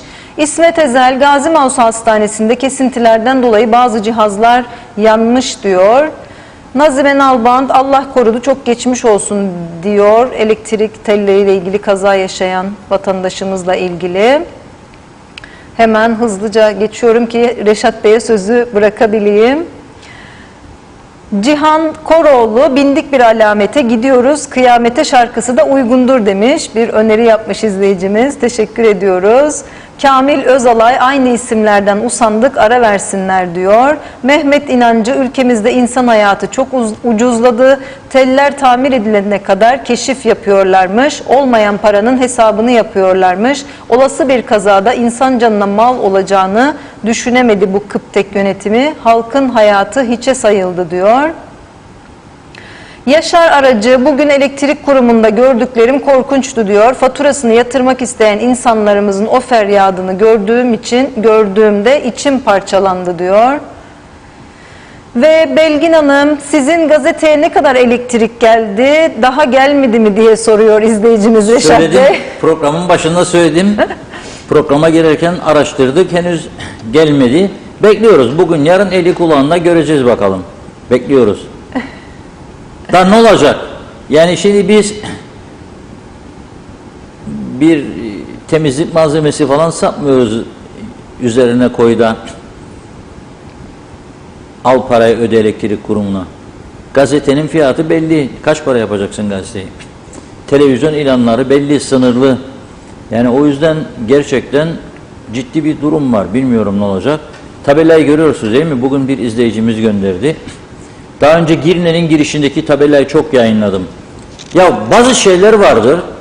Çok basit, çok basit bir hareketle düzelebilir. Mesela bu.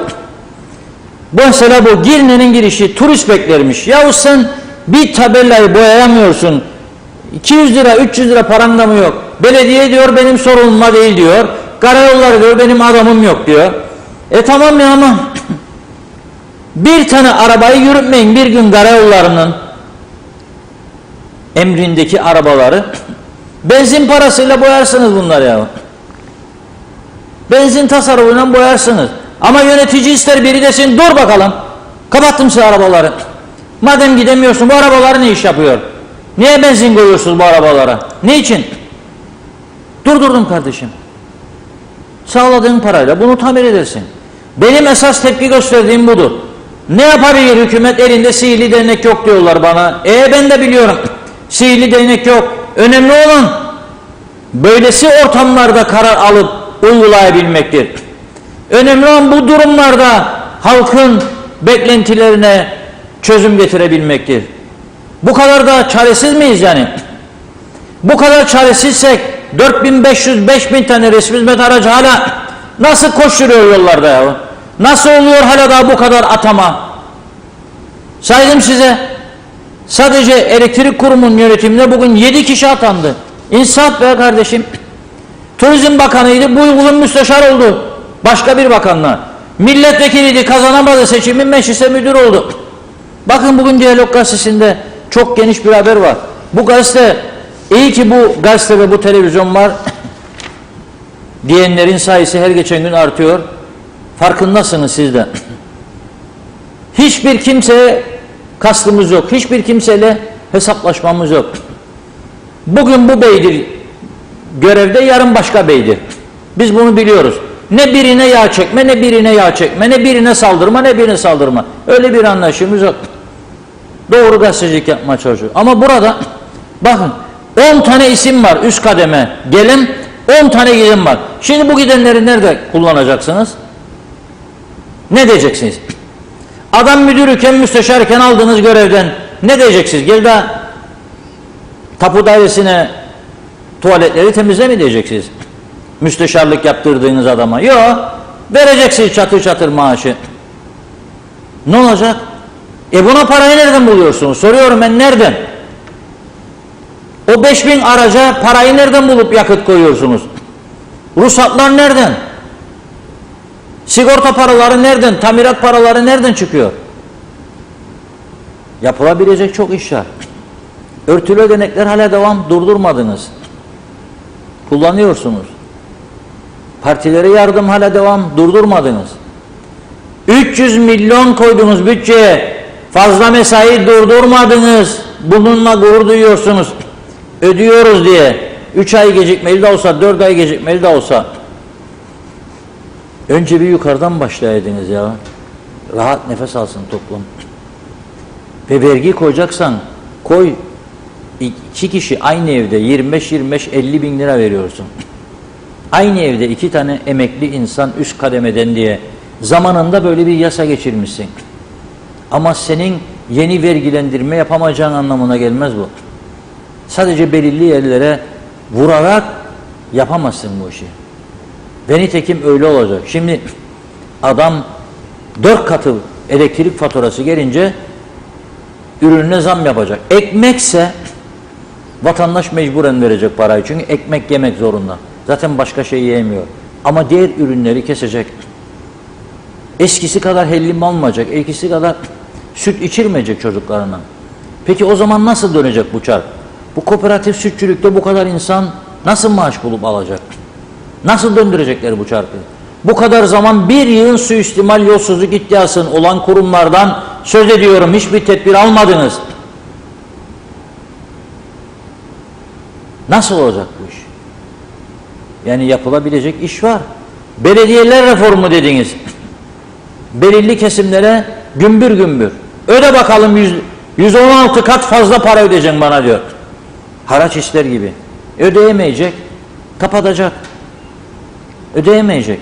Ben görüyorum Otelciler Birliği herhalde çok rahatsızdır ama onlar da yoruldu. Demet Celiller tehdit altında kalırlar. Yaparız ha falan filan derler herhalde. Herhalde diyorum. Yapmasınlar bunu. Anlayışla karşılayacaklar eleştirileri. Eleştiri yanlışların düzeltilmesi için çok faydalı bir yöntemdir. Saldırı demiyorum. Hakaret demiyorum. Küfür demiyorum. Ama disiplinli, terbiyeli, ölçüsünü bilen eleştiriler faydalıdır. Bakın ben burada bu kadar zaman söylediklerimi yapsalardı bu arabalar falan filan, bu devlet bunlardan kurtulurdu. Bu 300 milyonu şimdi bak 150 milyon bulamıyor. Yakıt koyacak. Yakıtı yok. Ne olacak şimdi? Borç, borç, borç bir yere kadar. İlginç bir durum. Halbuki öteki tarafta da görüyorsunuz. Bugün Tufan Erhürman da uyardı bu belediyeler reformu konusunda. Genel kurulda yasanın ivediliği o çokluğuyla kabul edilmiş. O da diyor ki vazgeçin bu inattan, gelin diyor. Çekin diyor bunu geri, oturalım bir uzlaşı halinde geçirelim. İnşallah dinlerler, yaparlar bunu. Çünkü bu yasa tasarısının içerisinde çok ağır vergiler vardır. Bir de bunun getireceği yükü düşündüğümüzde bu ülke nasıl rekabet edecek başka ülkelerle? Nasıl olacak? Geçen haftalarda çok bahsettim. Bazıları duyar, bazıları duymaz bilmiyorum ama ben vicdanen rahatım. Defalarca söyledim. İngiltere'den Kuşadası'na 5 yıldızlı otel 7 gün 7 gece tam pansiyon konaklama uçak bileti dahil 299 istedim. 6.000 TL bile değil. 7 gün 7 gece tam pansiyon, her şey dahil, daha doğrusu tam pansiyon değil, her şey. Ne yer ne içerse bedava ve uçak bileti içinde. Bizim İngiltere'den buraya Ercan'a bilet kesiniz. Siz bu parayı kesemezsiniz. Nasıl rekabet edeceğiz biz bunlarla? Söyleyin nasıl? Elektrik arttı, bütün girdiler arttı, akaryakıt arttı, asgari ücret arttı. Bir taraftan da bilet fiyatları böyle, nasıl rekabet edecekler? Yunan adaları 399 euro, Korfu, Rodos, inanılmaz rakamlar var.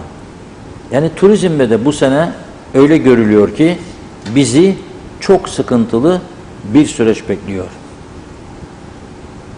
Ve gelelim bugünkü Diyalog Gazetesi manşetine. Bugün gündemimize aldığımız önemli konulardan biriydi. Bakın. Polis 3 ilçede, Güzelyurt, Girne, İskele. 3 ilçede sadece kontrol yaptı. Cumartesi gecesi başladılar. Saat 10'da. Pazar sabah 2'ye kadar devam etti. 1580 araç kontrol edildi. 1580. 264 tanesi hakkında ileri işlem yapıldı. Bu ne demektir? Basit bir suçtur. Ona bir şey yapmaz. Dikkat et, kemerini takmadın kardeşim, tak kemerini der. Ama bu ileri işlem aşırı alkoldür, aşırı sürattir, ruhsatsızdır, ehliyetsizdir ve bir de 2 hafta önce ısrarla 2 gün üst üste gündeme aldığımız arabaların ön camları ve yan camlarındaki siyah filmler. Bakın dikkat edin, bir tanesine polis gösteriyor. Senin diyor direksiyon başındaki adam camlarında, ön camlarında diyor siyah film var. Bu yasaktır diyor. Bu yasaktır diyor. Ne yapacağım diyor genç. Hem rapor ediyor kendisini, suçtur diyor. Hem de sök diyor bunu diyor. Yardım et diyor, bana sökeyim diyor. Polis diyor yok. Buradan diyor, kenardan gösteriyor. Sökeceksin, öyle devam edeceksin. Onun için uyarıyorum.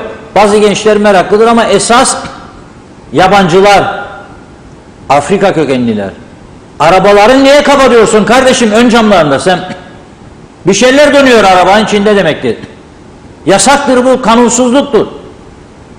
Ta ki geçen hafta uyaralım, polis bu yönde hiçbir denetim yapmıyordu. Uyardık, teşekkür ediyoruz, dinlediler. Şimdi uyguluyorlar bunu. Onun için söylüyorum, bu sevdadan vazgeçin. Başka ülkelerde var, hadi gösterin nerede var bakalım. Geçin Güney Kıbrıs'a geçebilirseniz. Geçemezsiniz. 2 hafta önce bir kişiyi çevirdiler kapıdan. Dediler ki yok, yasak dediler, bu yasak, geri dön. Bu araba bu şekilde siyah camlar geçemezsin dediler. Geri çevirdiler. Doğrusu da bu. Ve gelelim bugün bizim dışımızda bir gazetede daha vardı bu haber ön sayfada. Ve arkadaşlarıma dedim ki deneyimli bir gazeteci arkadaşın, büyüğümüzün çıkardığı bir gazete. Bugün bu konudaki yayını bizimle hemen hemen aynı konu. Yani daha doğrusu hemen hemen değil, aynı konuyu ön plana taşımışız. Çok önemli çünkü. Bakınız bir savaş var. Rumlar bu savaştan da istifade etmeye çalışırlar. Rusya saldırdı diye Avrupa Birliği'nin uyguladığı ekonomik ambargolara uyuyorlar. Dönüp Avrupa Birliği'ne diyorlar ki ama biz 800 bin turist kaybediyoruz. Biz küçük bir ülkeyiz. Bizim borçlarımız var. Bizim otelcilerimiz kan alıyor. Bize para vereceksiniz. Ve Avrupa Merkez Bankası Başkanı getirttiler. Ne yaptılar? Ettiler, ikna ettiler. Geldi, gördü, destek sözü verdi, ayrıldı. Şimdi Amerika Anastasiadis'e demiş ki sizin elinizde çok Rus silahı var. O Rus silahlarını bir liste istiyorum. Verin bu listeyi. O Rus silahlarını Ukrayna'ya göndereceğiz. Ruslara karşı kullanacaklar. Rus'un silahına, Rus'un silahıyla karşılık. Ben de size eksildiğinizin üzerinde ambargo var. Çünkü Amerika silah ambargosu uyguluyor Rumlara. Bu vesileyle şimdi silah ambargosunu kaldırması gündeme geldi. İyi dinleyin lütfen, bu çok önemlidir. Amerika Kıbrıslı Rumlara uyguladığı silah ambargosunu kaldırma noktasına geldi. Bunu vesile ederek kaldıracak. Ne zaman koymuştu biliyor musunuz? 74'ten sonra bir Amerikan büyükelçisini öldürmüşlerdi Güney Kıbrıs'ta. O zamandan sonra bu ambargoyu koydu. Şimdi aradan yıllar geçti. Bunu vesile ederek kaldırıyor. İkinci bir önemli meseleyi aktarayım. Biz burada tabii elektrik zamlarıyla boğuşurken, akaryakıt zamlarıyla, ekmek fiyatıyla falan fırsat bu fırsat Rum tarafı onların yok mu sorunu zannedersiniz? Vardır. Onların 13 bin civarında işsizi var, daha da artacak bu turizmdeki darbeden sonra. Eğer çare üretilmezse. Ne yapıyor? Dış politikada da kendisine avantaj sağlamaya çalışıyor. Güven yaratıcı önlemler paketi diye bir teklif sunmuştu Anastasiadis. Doğrudan Birleşmiş Milletler'e ve bir kopyasını da Avrupa Birliği'ne gönderdi. Dedi ki biz bunu sunduk, yardımcı olun bu olsun.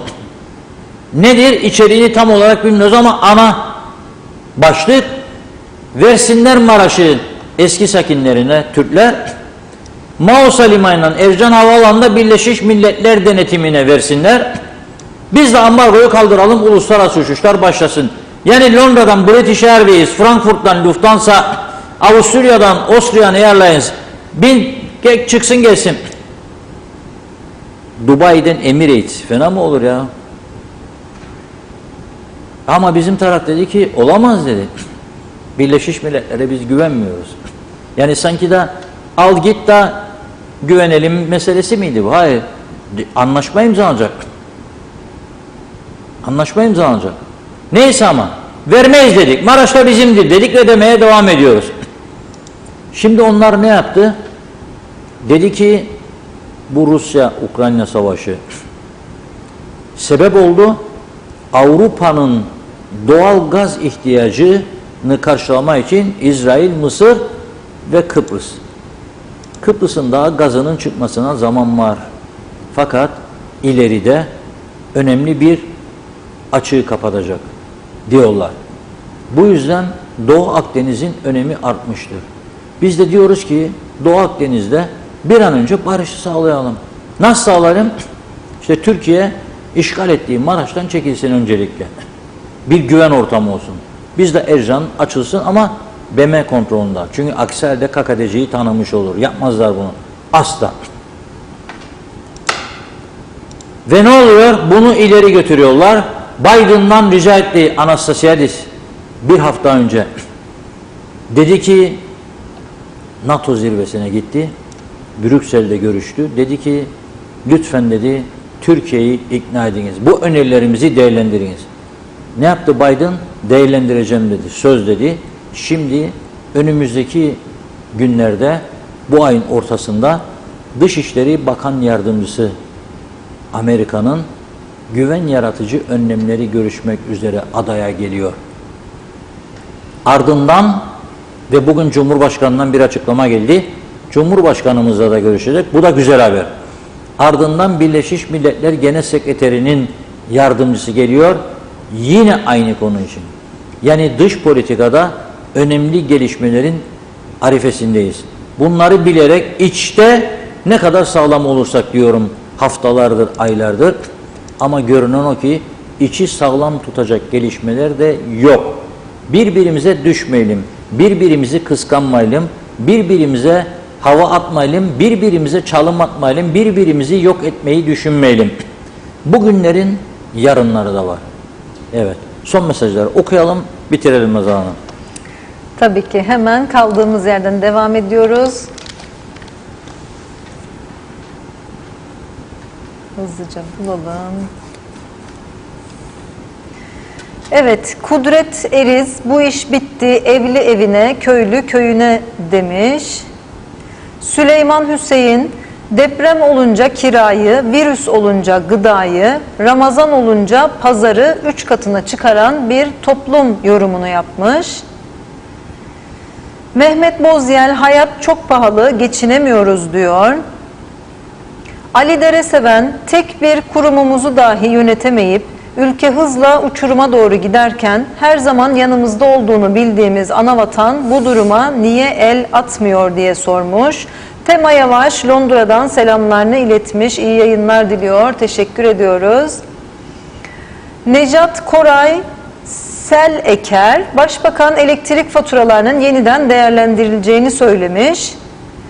Ömer Boz Karavezirler, bizler genç yaşımızda bu toplumun yıllardır aynı kişileri seçtiklerinden dolayı az çekmedik. Şimdi de onlar çeksin diyeceğim de olan suçu olmayan garibana olur. Kimler sebep olduysa bunların başımıza gelmesine inşallah onlar çeker diyor.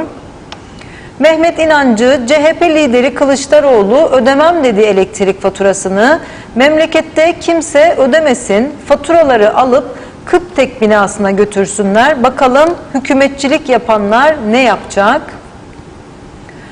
Ulus Barani iyi yayınlar diliyor. Tatar Bursa'dan oku attı ve KKTC halkını elektrik fiyatları çarptı diyor izleyicimiz. Kadriye Tekbıyık, halk isyanlarda ama üst yöneticiler her gün yeni atamalar yapıyor.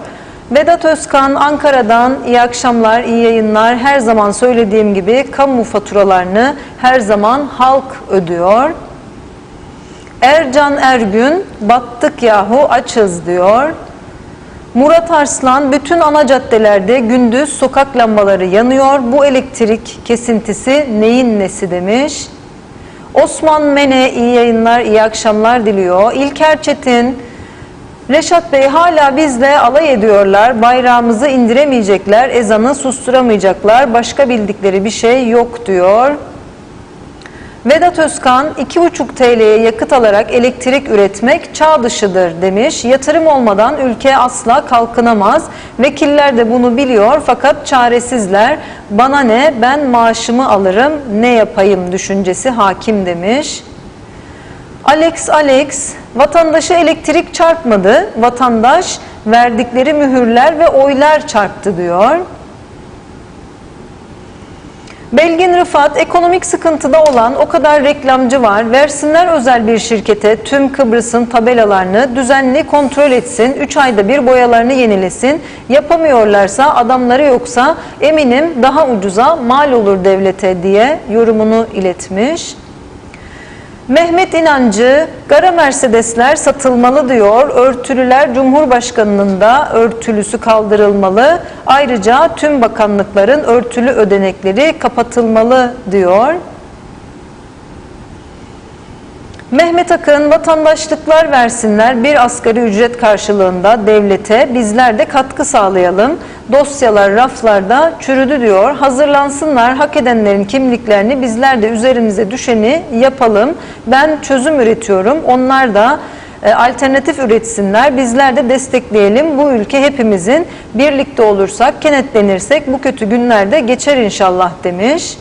Vedat Özkan, KKTC Türkiye'deki bakanlıkların ve resmi dairelerin aynısını ülkede uygulamak istiyor. Türkiye büyük ülke, bunu kaldırır. Fakat KKTC 400 bin nüfuslu bir ülke. Bu resmi kadroyu asla kaldıramaz. Maliye maaş ödemekten ülkeye yatırım yapamıyor. Lütfen herkes sağlıklı düşünsün. İstemek ayrıdır, uygulamak ayrıdır demiş. Hasan Çevik, benim önerim ülkeyi yönettiğini zannedenlere 25, 30, 40, 45 bin TL maaş alan bakan, vekil, müşavir, müsteşar, kaymak tabaka müdür yöneticiler dahil hepsinin maaşını 5 sene boyunca 20 bin TL'ye sabitlenmesi. Çünkü tüm zamlar bu saydıklarıma göre ayarlanmış, gelir eşitsizliğini zaten söylemeye gerek bile yok demiş. Yılmaz Nasiboğlu, bu işin çözümü var. Tüm özel sektör çalışanları kepek indirecek. Herkes evde oturacak. Sokağa çıkmaya gerek yok. Marketler, fırınlar, tüm özel sektör bir hafta evde oturma eylemi yapacak. Ne benzinci çalışacak, ne sucu, ne market, ne inşaatçı. Herkes sadece bir hafta hayat durur. Ancak böyle yapılırsa bizi yönetenlerin aklı başına gelir demiş. Mehmet İnancı, kimse istese de bu aşırı paraları ödeyemez diyor. Hemen hızlıca toparlıyoruz mesajları. Ahmet Zeki İbrahim, çok doğru söylüyorsunuz Reşat Bey, Londra'dan selamlar demiş. Tema Yavaş, dilinize sağlık Reşat Bey demiş. Belgin Rıfat, Rumlar bu silahlanmayı herhalde denizden gelecek olan korsanlara kullanmayacak. Bizim güvenlik güçlerimiz de bu silahlanmaya karşı tedbir almalı demiş. Mehmet Kurtulmuş, hayırlı akşamlar diliyor. Kıbrıs Türk'ünün Allah yardımcısı olsun demiş. Mehmet İnancı, hoş geldiniz Nazan Hanım demiş. Teşekkür ediyoruz Mehmet Bey. Bir şey daha söyledi ama. Atladınız oraya. Maşallah Funda Hanım tatilde diyor. Reşat Bey çalışıyor. Nazan Hanım hoş geldiniz demiş. Teşekkür ediyoruz. Evet, Saadet Azak iyi yayınlar diliyor. Ne olacak bu elektrik faturalarına mı çalışacağız? Bugün gündem elektrik faturalarıydı. Yazıklar olsun diyor. Bu hükümet her şey ateş pahası olmuş demek istedi sanıyorum izleyicimiz. Aynen. Dokunamıyoruz. Lütfen sesimizi duyurun demiş. Evet, sesimizi elimizden geldiğince duyurmaya çalışıyoruz buradan mesajlarınızla. Bir saat kesintiye göre gelen elektrik 9 milyar. Geçen ay 1.800 ödedim, ağlanacak halimize sinirden gülerim demiş Zuhre Conti Zort hanımefendi. Vedat Özkan, anayasa değişmeden, siyasal zihniyet değişmeden ülke asla düzelemez demiş ve bu mesajla bölümümüzü noktalıyoruz. Teşekkür ediyoruz ilginize ve güzel mesajlarınıza. Evet Reşat Bey. Evet, son bir izleyicimizden geldi. Sağ olsun İrfan Güneysoy arkadaşımız devamlı elindeki bilgileri gönderiyor bize. Nasıl turizm yapacağız bu ülkede? Görmek açısından ve nasıl gelir sağlayacağız? Çok önemlidir. Bırakın başka insanları getirmeye, kendi insanlarımızı kaçırıyoruz. 2 Mayıs'ta diyor Ercan'dan İstanbul'a tek yön bilet fiyatı aldım diyor. 1643 Türk lirası. Aynı tarihte diyor Paris gidiş dönüş Wizz Air var. Ucuz havayolu şirketlerinden ve merkez olarak Güney Kıbrıs'ı ilan etti.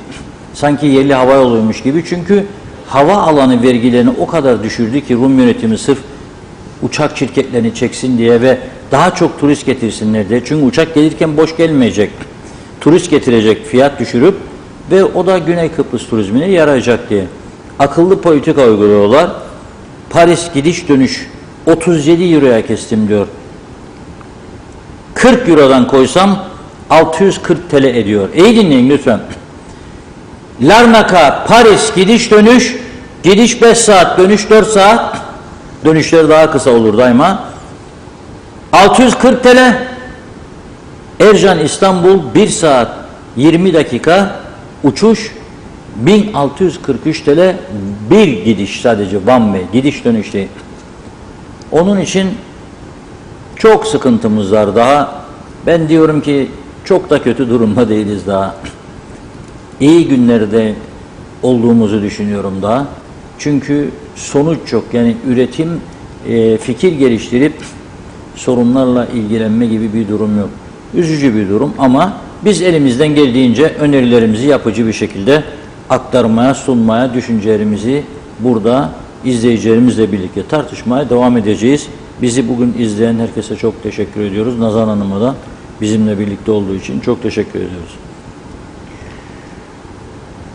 Evet değerli izleyicilerimiz, bugün de Gündem Özel'in sonuna geldik. Bizden sonra ana haber bültenini izleyebilirsiniz. Yarın yine aynı saatte Kıbrıs'ın en çok izlenen haber programı Gündem Özel'de buluşmak dileğiyle. Mutlu akşamlar efendim.